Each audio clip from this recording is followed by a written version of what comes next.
just pray with me just for a minute?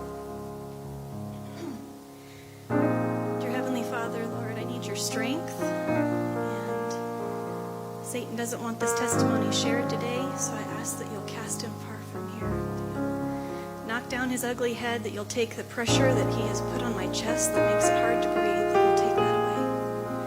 Lord, fill me with your Holy Spirit and give me peace. It's not a surprise that we are doing the Revelation of Hope series, probably to anybody here unless you're visiting.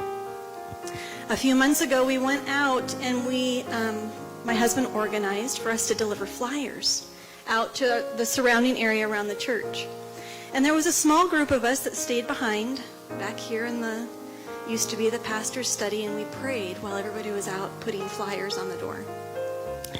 And as people would come back in, they would join our little prayer circle, and we had a beautiful corporate prayer time. And one of the prayers that we prayed was that these flyers wouldn't end up in trash cans, but they would actually end up on refrigerators or on countertops. And, you pray that prayer, and you pray it in faith, and you go forward, and you never have a clue what happens to any of the flyers, right? This last week, I happened to be at a client's home. I was doing a favor for one of my coworkers. I didn't know the family, but I needed to go in and get a form signed. And so I went in. They live about a mile away from here, around the church. And I went in, and when I walked in, on their bar, the kitchen sink's on one side, and there's a bar, and there's stools here. On their bar was one of our flyers. And I did a double take. I was like, wow! And I sat there and I just did this. It's like, wow! Well, they had no idea what I was wowing about, but in my mind, I knew completely what I was wowing about. And then we got to task and did what we were doing. But after I was done, as I was getting in the car, I was like, Lord, that was such a little blessing. That was one of the things we prayed for. I have no idea what the Lord's doing with that. The Holy Spirit is obviously still working on those people's hearts, because there wasn't nothing on that countertop except for that flyer, and it was still sitting there.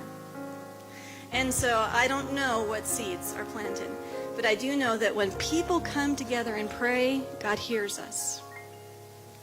Now, I don't know about you, but I don't know if you've ever wondered if there's as much power when you pray alone as there is when you pray in a group.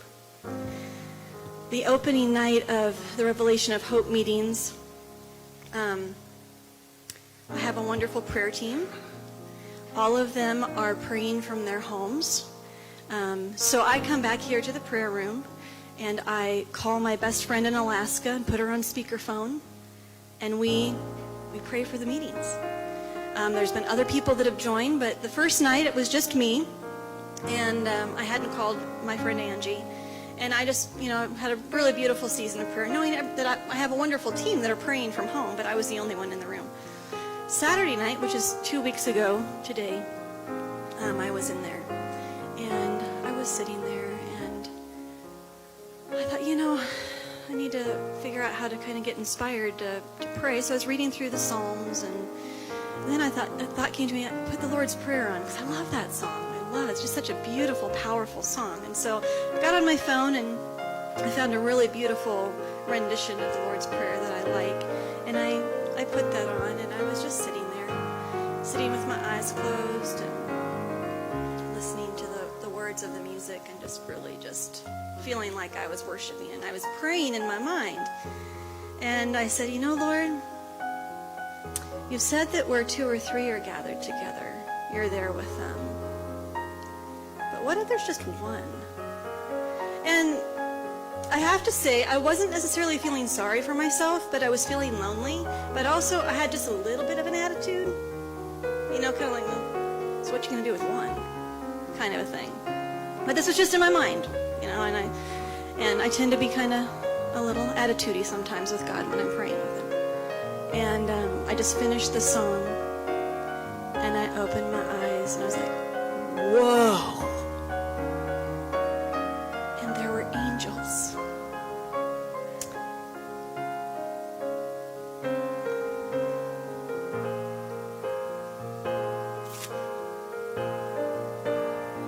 Give me just a second.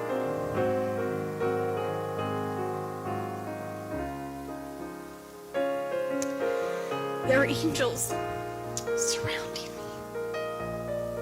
I visibly saw them.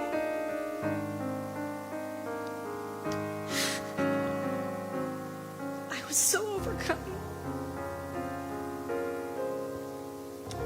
First of all, by guilt, because I'd had an attitude with God. What about if there's just one, kind of a thing? And then I instantly started crying because I suddenly felt so unworthy. And then I was realizing, if one person prays, and this room is a packed house with God's angels, just think if we all pray, there wouldn't be room in this place. There's not. They're here, you guys. I promise you.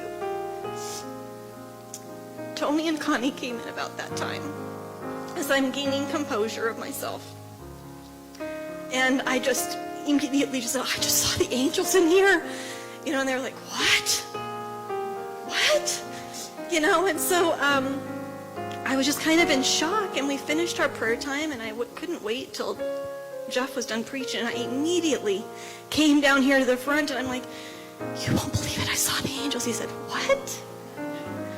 I saw the angels, they were here, and I'm crying. I cried all night, so if you were wondering what was wrong with me, 2 weeks ago, Saturday night, I'm not much of a crier, but I couldn't pull myself together. I was so touched by that experience.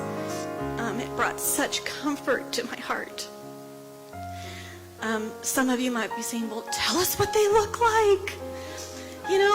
Are they those little tiny little things that fly around that are chubby or, whatever, or ghosts? Or it was only like 3 or 4 seconds. It wasn't like I had an hour-long experience, how I longed to have that.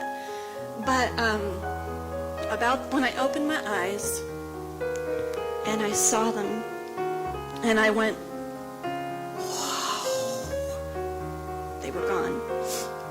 They stood as tall as the ceiling. They were men. There was nothing feminine about them. They were handsome, beautiful, beautiful men with very distinct features. The one that was directly in front of me, he's got to be my guardian angel. I just know it.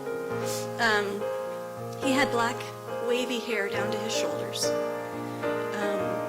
They have wings. Their wings were not like bird wings. They were like an iridescent color that you could see through, and they were thick. They were, they were standing along the walls as I envision them in here right now, listening to me talking about them. Back to back, but their walls, made it so that they were kind of out a little bit into the room. It's not like they were plastered against the wall. They had wings in their body. And they were very soldier-like, like you would picture a strong, healthy warrior. I didn't get past really their shoulders because I was so drawn to their faces. And their faces, their eyes were so kind, so gentle, that were piercing but yet drawing. And their smile, it wasn't a cheesy grin like, ha-ha, showed up. It was a smile of just love. We've got you type of a thing. This has forever changed my life. I was very skeptical about sharing this story. I felt the attacks of Satan while I was sitting there while Nathan was sharing. I just couldn't breathe. I thought maybe I'm going to pass out and not be able to do this. Satan didn't want me to share this today. But the message I just want to encourage you today is, it doesn't matter if you're just praying by yourself. It is powerful. God hears us. I'll never be able to read the verse in Psalms 34 that you shared, Nathan, that says, the angel of the Lord encamps around those who fear him. It's true. It is true. So I just encourage you, keep praying. God is here with us. He won't leave us. He's blessing. So stay faithful.